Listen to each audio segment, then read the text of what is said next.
Terve, olen Ville, 24 vuotta. Peruskoulun jälkeen opiskelin datanomiksi. Tämän jälkeen ei oikein ollut töitä tuolla kauhean.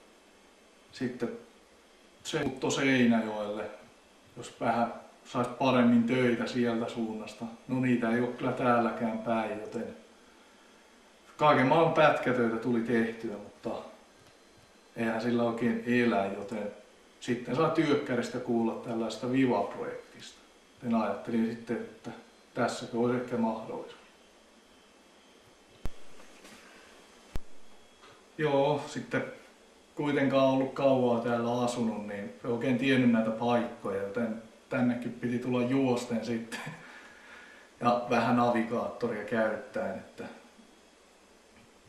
sitten alettiin keskustelemaan Viva-porukan kanssa, että mitkä olisi koulutusvaihtoehdot, ja sain esitteitä aiheesta. Sitten alkoi kiinnostaa tällainen talotekniikan perustutkinto. Siitä sitten putkialalle suuntauduin. Aloitin opinnot syksyllä 2012. Voitaisiin oikeastaan mennä vähän katsomaan, että minkälaisissa ympäristöissä tulee opiskella.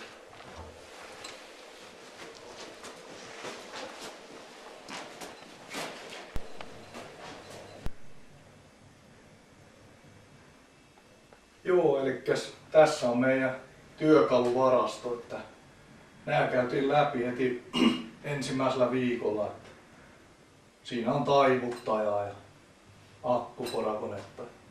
Aika lailla kaikki, mitä tarvitsee putkialalla. Opintojen alussa tehtiin henkilökohtaistamissuunnitelma ja sen mukaan lukujärjestys.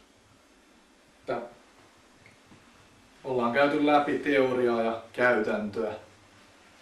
Ja tässä on esimerkkinä käytännön työ, että siinä on lämmityskattila ja siihen on putkituksia alettu tekemään.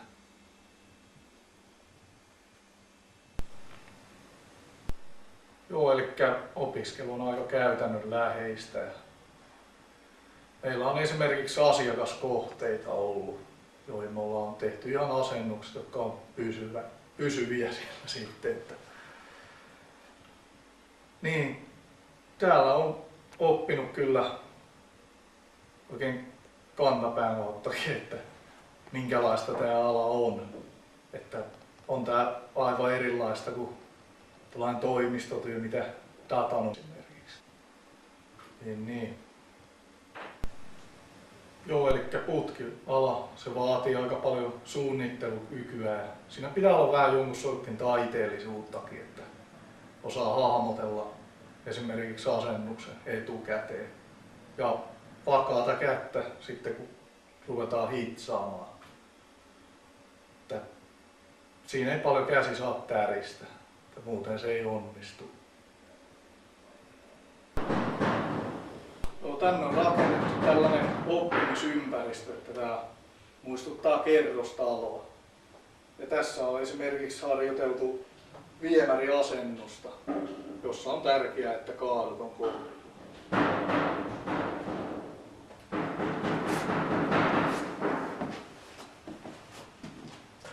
Mä valmistun nyt putkiasentajaksi ja olen hakenut töitä.